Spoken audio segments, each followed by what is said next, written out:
प्रभु यीशु का संपूर्ण जीवन, उनकी शिक्षा, उनके कार्य, ये दुख भोग, मृत्यु और पुनरुत्थान एवं कलीसिया की स्थापना और कलीसिया के कार्य, इन सभी बातों को हम पवित्र बाइबल के दूसरे भाग यानी नए विधान या नए नियम में हम पढ़ सकते हैं। इन 27 पुस्तकों में से सबसे बड़ा पुस्तक जिसमें 28 अध्याय हैं और इसमें प्रथम स्थान पाने वाला पुस्तक वह है संत मत्ती रचित सुसमाचार। इसके बारे में हम आज सीखेंगे। पवित्र बाइबल में हम 4 सुसमाचार पुस्तकों को देखते हैं। सुसमाचार का अर्थ शुभ संदेश या खुशखबरी। यह शुभ संदेश क्या है?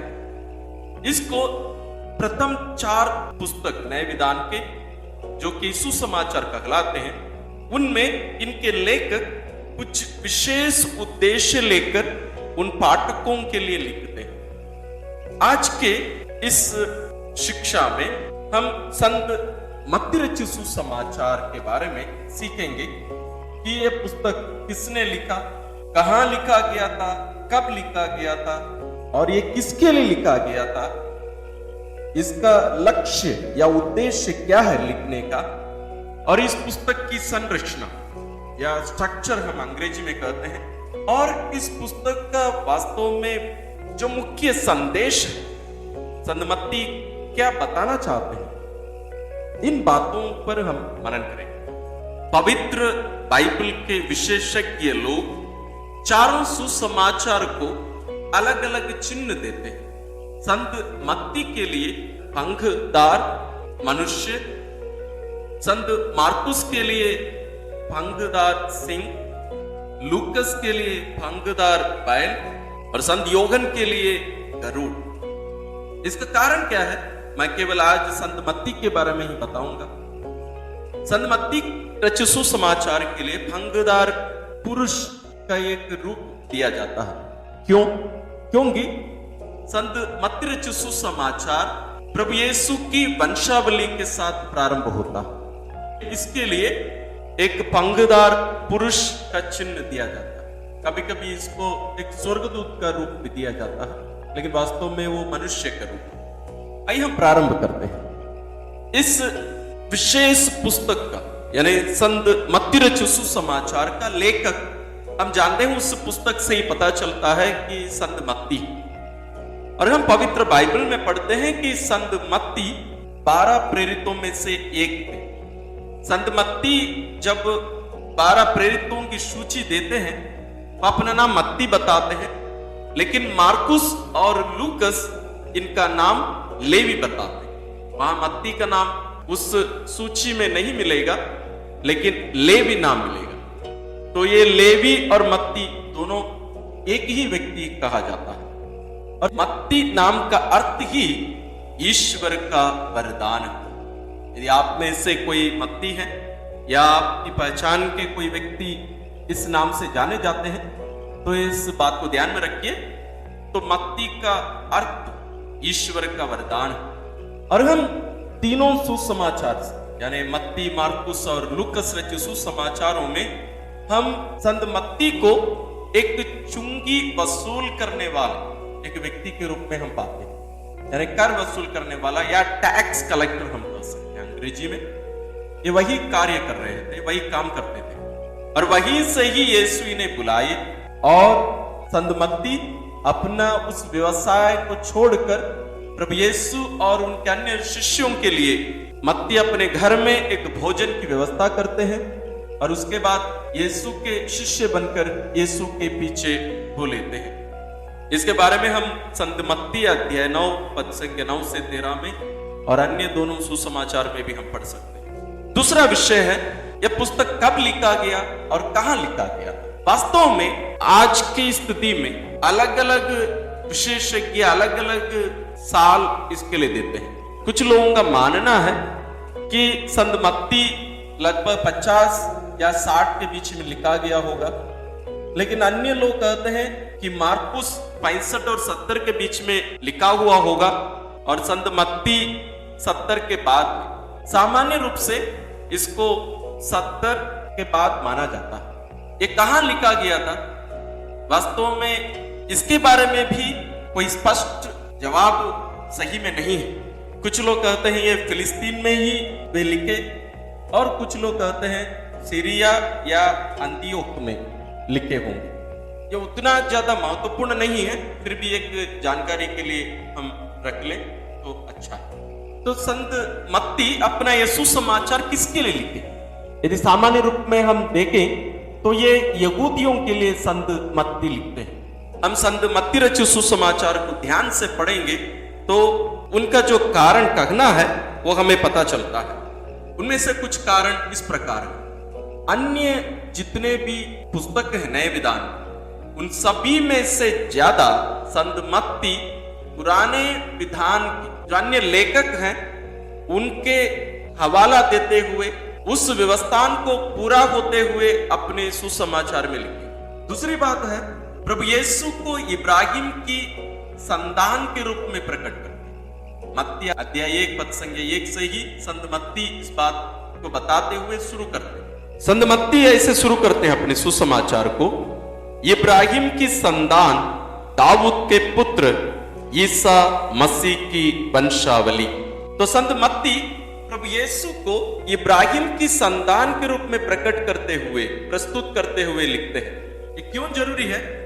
क्योंकि एक यहूदी के लिए बहुत जरूरी था, क्योंकि इस्राएल जो देश था या ईश्वर की प्रजा थी वह अब एक प्रकार से बदलने वाली। इसके बारे में जब हम सुसमाचार को विस्तार रूप से ध्यानपूर्वक पढ़ेंगे ये हमें वास्तव में समझ में आएगा।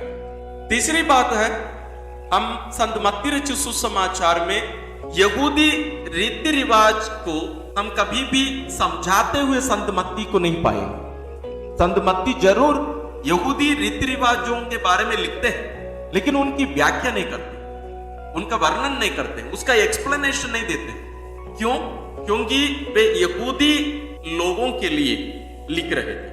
तो जो व्यक्ति जानकार है वहां की परिस्थिति के बारे में, तो उनको उसका वर्णन करना या उसकी व्याख्या करना आवश्यक नहीं पड़ता। इसलिए संत मत्ती यहूदी रीति रिवाजों के बारे में जरूर लिखते हैं, लेकिन उनकी व्याख्या या एक्सप्लेनेशन नहीं देते हैं। चौथी बात है, इसमें जो शब्दावली का प्रयोग संत मत्ती किए, जैसे स्वर्ग का राज्य, ये कोई यहूदी व्यक्ति बहुत जल्दी पकड़ ले, स्वर्ग का राज्य। और पांचवी बात है, संत मत्ती कभी भी ईश्वर का नाम यहोवा करके नहीं ले, ये ईश्वर को स्वर्ग में विराजमान हमारे पिता के रूप में वहां प्रस्तुत करते हैं। और छठवीं बात है, जैसे हम प्रभु यीशु की वंशावली में हमने सुना था, संत मत्ती प्रभु यीशु को दाऊद के पुत्र के रूप में प्रकट करें या प्रस्तुत करते हैं। यह भी क्यों जरूरी है? क्योंकि ईश्वर दाऊद राजा के द्वारा इस्राएलियों के साथ एक विधान किया, इसको अंग्रेजी में हम डेविडिक कवनेंट कहते हैं। यह दाऊद के साथ ईश्वर की विधान, इसके बारे में हम अलग अलग जगहों पर पढ़ सकते हैं। कुछ उदाहरण के लिए मत्ती 1 पद संख्या 1, 9, 27, अध्याय 12 पद संख्या 23, 15, 22, 20, 23, ऐसे सब अलग अलग जगहों पर हम इसके बारे में पढ़ सकते हैं। तो इसका मतलब यह हुआ कि संत मत्ती अपना सुसमाचार केवल यहूदियों के लिए लिखे नहीं, जरूर मुख्य जो पाठक उनके ध्यान में जो थे यहूदी, लेकिन संत मत्ती अपने सुसमाचार में अन्य कुछ बातों को जोड़ते हैं जो हमें वास्तव में सोचने के लिए मजबूर करता है। जैसे अध्याय 2 पद संख्या 1 से 12 में हम पाएंगे कि कुछ गैर यहूदी ज्योतिषी नवजात राजा से मिलने आते हैं। दूसरी बात, संत मत्ती अध्याय 13 में स्वर्ग राज्य के बारे में कुछ 10 दृष्टांत प्रस्तुत करते हैं। उनमें से वे स्पष्ट करते हैं कि खेत जो है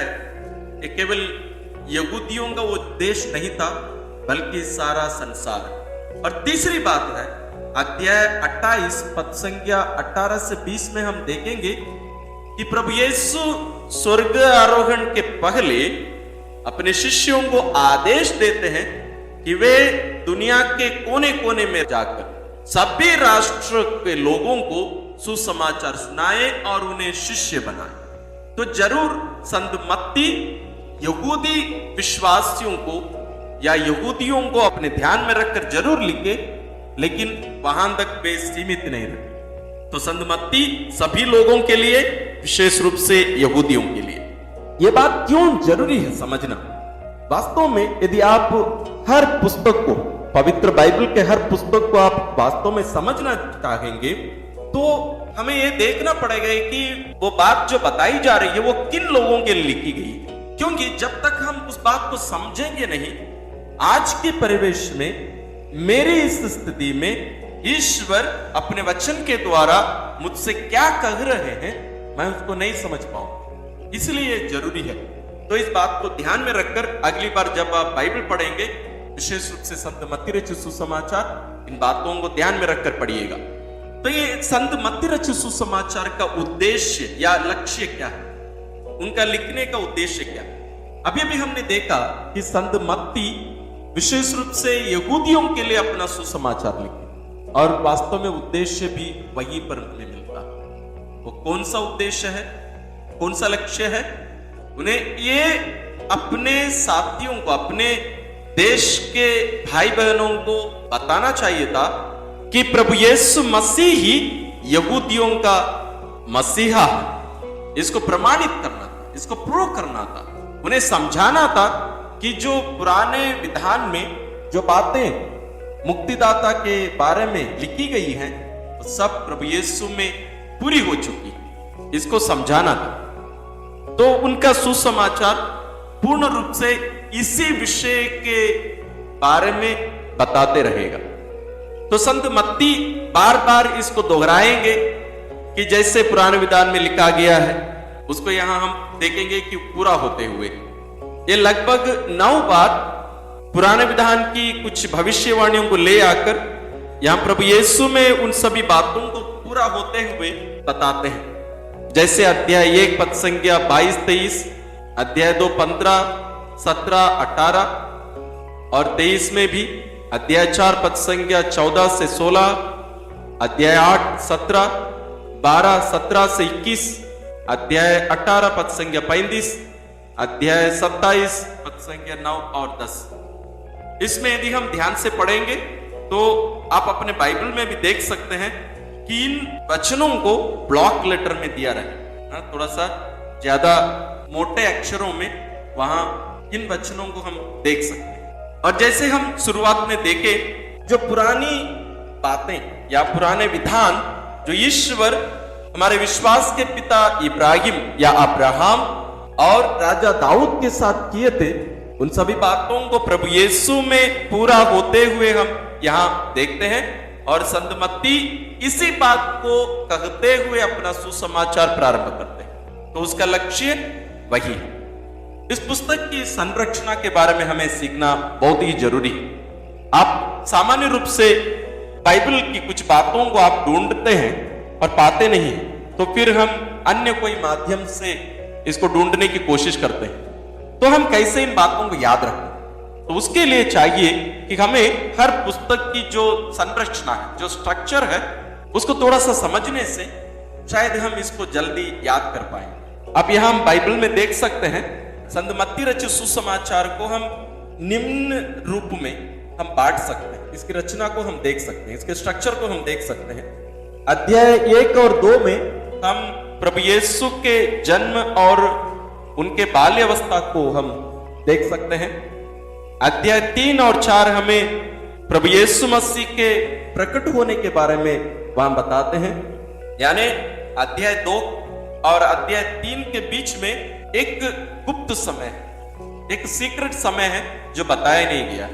और अध्याय 5 से लेकर अध्याय 13 में हम प्रभु यीशु की शिक्षा, जो प्रभु यीशु ईश्वर के राज्य के बारे में दिए थे, उनका वर्णन हम यहां इन अध्यायों में पा सकते हैं। जैसे पर्वत प्रवचन, उसके बाद चमत्कार और प्रेरितों के चुनना और उनको भेजना, उसके बाद नेताओं का विरोध करना और स्वर्ग राज्य के बारे में प्रभु यीशु का कुछ 10 दृष्टांत हम अध्याय 13 में पढ़ सकते हैं। अभी तक 13 तक हम देखते हैं कि यीशु सभी लोगों को शिक्षा देते हुए हम उन्हें पाते हैं, लेकिन अध्याय 14 से लेकर अध्याय 20 के बीच में हम देखेंगे जरूर यीशु लोगों को भी शिक्षा देते हैं, चमत्कार भी करते हैं, लेकिन उनके द्वारा अपने 12 प्रेरितों को यीशु एक प्रकार से स्पेशल ट्रेनिंग दे रहे हैं।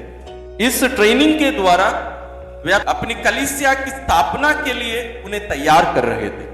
और अध्याय 21 से लेकर 25 में हम देखते हैं कि प्रभु यीशु यरूशलेम में प्रवेश करके वहां मसीह के रूप में कैसे वे कार्य करते हैं, इसका वर्णन है 21 से लेकर 25 तक। अध्याय 21 में हम पाएंगे कि शुरू में ही प्रभु यीशु यरूशलेम नगर में प्रवेश करते हैं।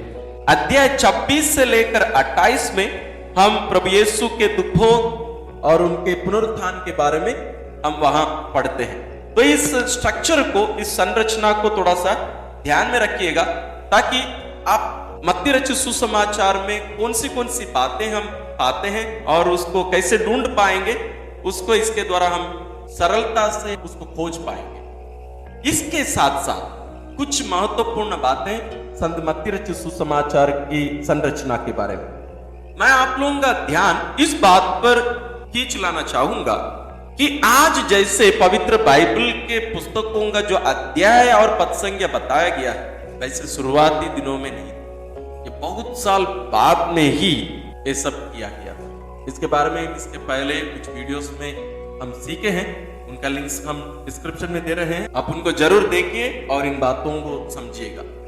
संत मत्ती अपने सुसमाचार में पर्वत प्रवचन यानी अध्याय 5 से लेकर अध्याय 7 तक की उनके उस वर्णन में वे बार बार ये दोहराएंगे कि पहले ये कहा गया है लेकिन मैं तुमसे कहता हूं।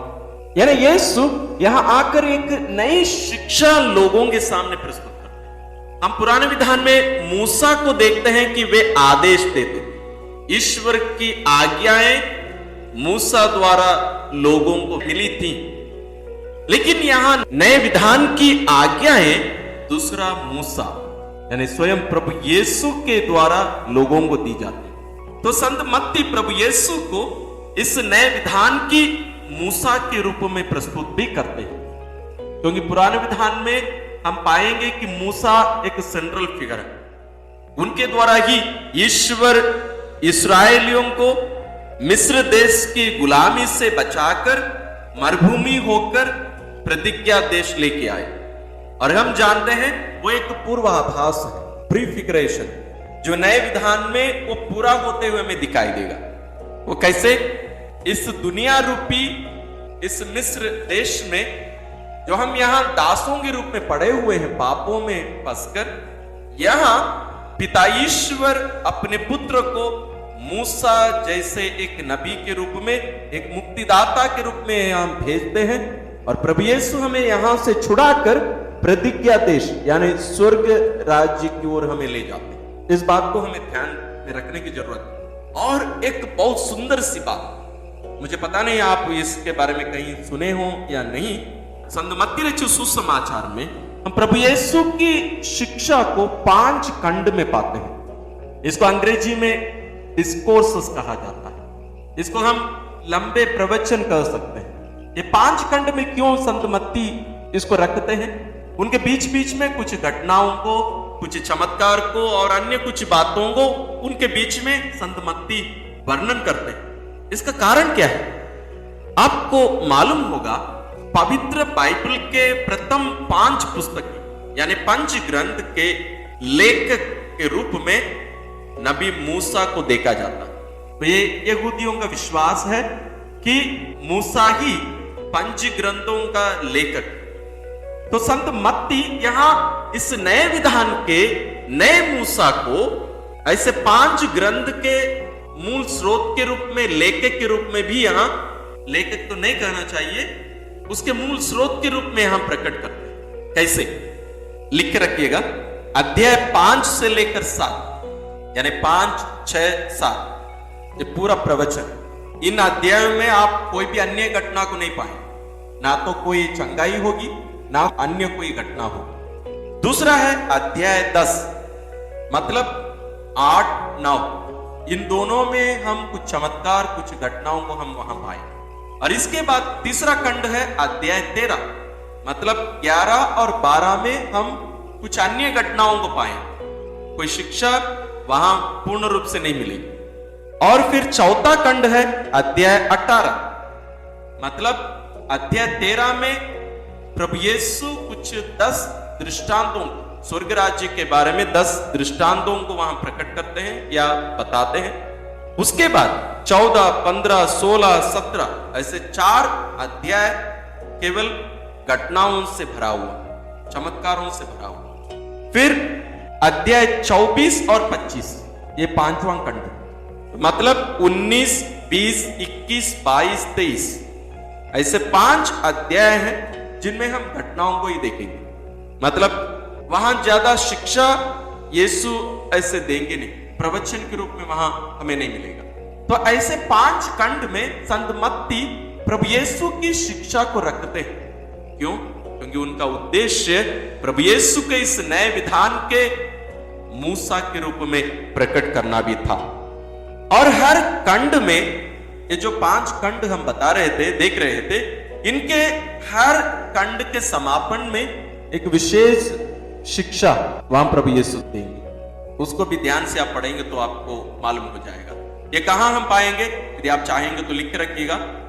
अध्याय 7 पद संख्या 28, अध्याय 11 पद संख्या 1, अध्याय 13 पद संख्या 53, अध्याय 19 पद संख्या 1, अध्याय 26 पद संख्या 1। इसके आगे पीछे के वचनों को भी आप पढ़ेंगे, तब आपको वो कनेक्शन मिलेगा। और इस सुसमाचार के शुरुआत और अंत को यदि हम देखें, यानी अध्याय 1 और 2 को यदि हम देखें, तो वहां हमें एक अच्छी शुरुआत हमें देखने को मिलता है। कौन सी शुरुआत? प्रभु यीशु के आगमन, उनका शरीर धारण और उनके जन्म से जुड़ी अन्य घटनाओं को हम अध्याय 1 और 2 में पा सकते हैं। और इसके समापन, यानी सुसमाचार का जो समापन है, ये चुनौतीपूर्ण एक उपसंहार, यानी अध्याय 28 पद संख्या 16 से 20। इन विशेष बातों के साथ साथ हमें कुछ अन्य बातों पर भी ध्यान देने की जरूरत है। वो ये है कि संत मत्ती प्रभु यीशु को, जैसे हम देखें, प्रतिज्ञात मुक्तिदाता के रूप में प्रकट करते हैं या अपने देशवासियों को समझाते हैं। ये कैसे संभव है? ये इब्राहिम की संतान होना चाहिए। तो इब्राहिम की संतान के रूप में वे वंशावली के साथ जो शुरू करते हैं, वो हर बात में इस बात को दोहराते जाएंगे। उसको हम ध्यान से, सुसमाचार को पढ़ने से हम इस बात को समझ पाएंगे। ये भी कैसे हमें और भी स्पष्ट हो जाती है बात। अब्राहम के द्वारा जैसे ईश्वर वादा किए थे कि उनके द्वारा सारी मानव जाति को वे आशीषित करेंगे, एक राष्ट्र उनके द्वारा वे खड़े करेंगे, स्थापित करेंगे। लेकिन वास्तव में वो पूरा वहां कहीं भी होता नहीं। वो पूर्ण होता है प्रभु यीशु मसीह में और यीशु मसीह के द्वारा। और दूसरी बात, जैसे हम इसके पहले भी देखे हैं, राजा दाऊद के साथ ईश्वर की जो विधान थी, उस विधान को हम यहां प्रभु यीशु में पूरा होते हुए हम देखते हैं। ईश्वर राजा दाऊद के साथ जो विधान किए थे, उसको हम पा सकते हैं, देख सकते हैं। सामुएल का दूसरा ग्रंथ अध्याय 7 पद संख्या 13 से लेकर 16। और हम इसके बाद नबी इसायाह का ग्रंथ अध्याय 61 पद संख्या 1 में भी हम पाएंगे कि कैसे ईश्वर अपने इस पुत्र को ना केवल मुक्तिदाता के रूप में बल्कि सेवक के रूप में इस दुनिया में भेजते हैं, जो इस दुनिया में आकर ईश्वर की इच्छा पूरा करने वाला एक व्यक्ति के रूप में यहां प्रकट किए जाते हैं। इन रहस्यों के साथ साथ हम अन्य भी बहुत सारी बातों पर हम चर्चा कर सकते हैं, लेकिन मैं समझता हूं कि हमारे लिए इतना पर्याप्त है। और इन बातों का आप दोबारा सुनिएगा, मनन करिएगा, एक डायरी रखिए, लिखिए। और यदि आपके पास कोई प्रश्न होंगे, आप कमेंट्स में जरूर लिखिए। हम कोशिश करेंगे कि हम वहीं पर आपको जवाब दें। और यदि जरूरत पड़े तो हम आने वाले दिनों में उनका जवाब हम वीडियोस के रूप में भी दे सकते हैं। और आप लोगों से आग्रह है कि आप इस वीडियो को दूसरों के साथ जरूर शेयर करिए। और जैसे मैं पिछले वीडियो में आप लोगों को बताया था कि हम आने वाले दिनों में यानी अगस्त महीने के 1 तारीख से हम संत मत्ती रचित सुसमाचार का पठन करने वाले। इसको हम हर दिन एक एक अध्याय पढ़कर वीडियो में तो हम मनन नहीं करेंगे, लेकिन आप जरूर उस पर मनन करिएगा। उसको कैसे कैसे हम करेंगे इसको हम आने वाले वीडियो में हम आपको बताएंगे। आप सबों को ईश्वर आशीर्वाद देते रहे।